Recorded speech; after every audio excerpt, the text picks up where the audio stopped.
The cold winter winds swept through the stone walls of the castle. She wondered if the spirits had come to meet with her father. A shiver ran up her spine. She kept walking through the hall, each footstep breaking the silence, the moonlight streaming through the windows. It would be hours until sunrise, but the Princess Mary still needed more time. The king is dead, she thought. My father is gone. He had taken his last breath only moments ago, but it was Mary who could not breathe. Her thoughts were a wildfire. She had no time to mourn his passing. First comes the matter of the crown. 4 daughters were born from Good King Malcom. 4 royal princesses of the Kingdom of Amica, Eva, Mary, Maud, and Anabella. 3 daughters remained. Mary's mind went to her late sister. The Princess Eva was a good woman, a good sister, a good mother, and a good friend. She would have been a great queen. She and her husband had perished in battle less than a year ago. Perhaps, Mary thought, that is what killed our father in the end. He had always loved her the most, his great heir. By right of absolute primogeniture, the crown ought to pass from the late king through the late princess and onto the head of a toddler, turning a prince into King Malcom, the second of his name. That was the law, the way of things. Mary brought herself to a balcony and looked out at the capital. Countless nameless people now ruled by a boy king.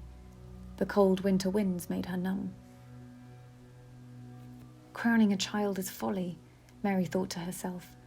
Our eastern territories are rife with separatist rebels. Our southern neighbour, the Scotian kingdom, is eager to take out lands and ready to pounce at any sign of weakness, and our coexistence is in such a precarious position. With a sigh, Mary turned and returned to the hall. We cannot have a boy king, she thought to herself. As she walked back up the hall, she passed the paintings of the greatest moments of her lineage, when the Liberator Queen established the dynasty and broke the cruel rule of the Sage Kings, when the great king fought off the demons and saved the kingdom half a century ago, and when her father championed the coexistence. Mary slowed her pace as she passed that particular painting. It was 40 years ago now, when Mary was still in her mother's womb, when Good King Malcom passed the set of laws known as the Coexistence, the reason why he was called the Good King. She found herself standing still beside it, the image of her father in his prime staring at her. The laws he passed then, they united the people and saved this diverse kingdom from collapse. The coexistence gave the most basic social rights and dignities to the most vulnerable peoples in those dark times. Queer folk, lesbian and gay, ace and NB and transgender, those who follow any faith, people of colour and people from beyond the borders of the kingdom. Amica was the first kingdom on the continent to accept these people. Mary glanced at her father's image, in all his glory. It was because of his actions then, in his youth, that Mary could live as she was now, but she feared that was to change. She pushed open the doors to her father's bedchambers. They were harder to open now than a moment ago. It was easier to leave the room than to return. The servants had been dismissed. Only Mary and the decrepit corpse of her father remained. His reign had ended far weaker than it began. As he aged, he grew disinterested in the affairs of state, and in these last few years, those who opposed his greatest achievement played their games.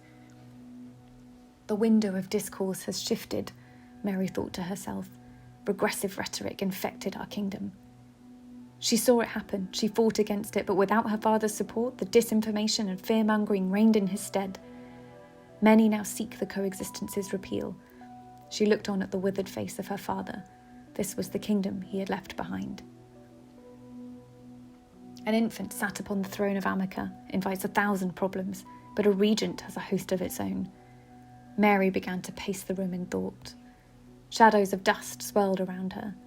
Every second that passed was a second she left the kingdom festering.